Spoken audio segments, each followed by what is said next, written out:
Traversata delle Pale di San Martino, siamo al rifugio Rosetta e qua è una giornata fantastica e anche il panorama è davvero strepitoso. Siamo saliti fin qua in funivia e ora scenderemo verso Gares per poi rientrare in Trentino dal Valles. Sconfineremo in Veneto e poi rientreremo in Trentino. Scusa? Cavoricchio, che spettacolo! Yeah.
Ultimo tratto di discesa e poi a breve arriveremo a Falcade, che non è quella ma un pochino più avanti.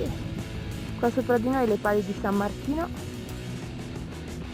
e poi lì davanti la Marmolada, la regina delle Dolomiti.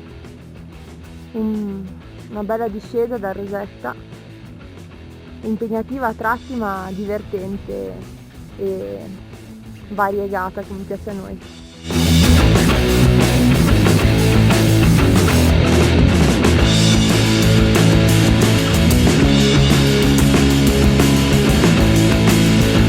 Passo Valles e vai! Siamo devastati, ma va bene così. Siamo arrivati da un po' e adesso l'Enrosadira sulle Dolomiti, sul Civetta, il Pelmo e tutte le altre cime che vedete qua davanti. Che giornata fantastica oggi, ragazzi. Impegnativa, siamo partiti da San Martino, abbiamo preso la funivia da Rosetta e poi ci siamo diretti verso Gares, scesi fino a lì, un sentiero mostruoso. Abbiamo fatto la traversata delle Pale di San Martino e poi giù fino a Falcade, anzi Canale d'Agordo, poi si risale, siamo risaliti a Falcade e su il Valles c'era la strada interrotta, quindi abbiamo dovuto fare la strada asfaltata, dura, però siamo arrivati qua, giornatona bellissima, e domani Val Venegia e poi chissà.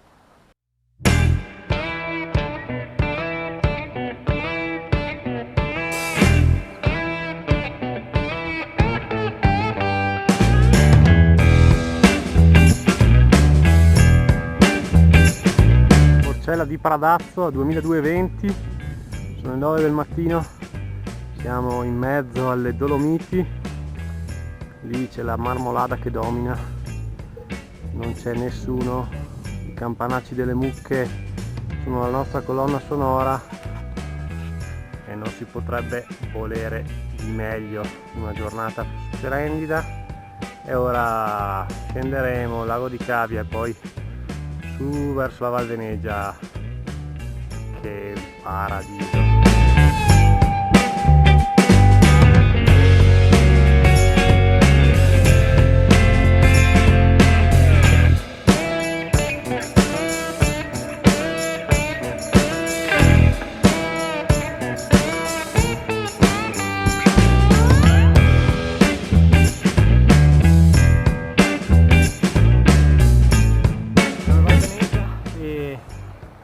Per concludere la nostra traversata delle Pale, ora saliremo lassù a Baita Segantini e poi giù fino a San Martino la picchiata.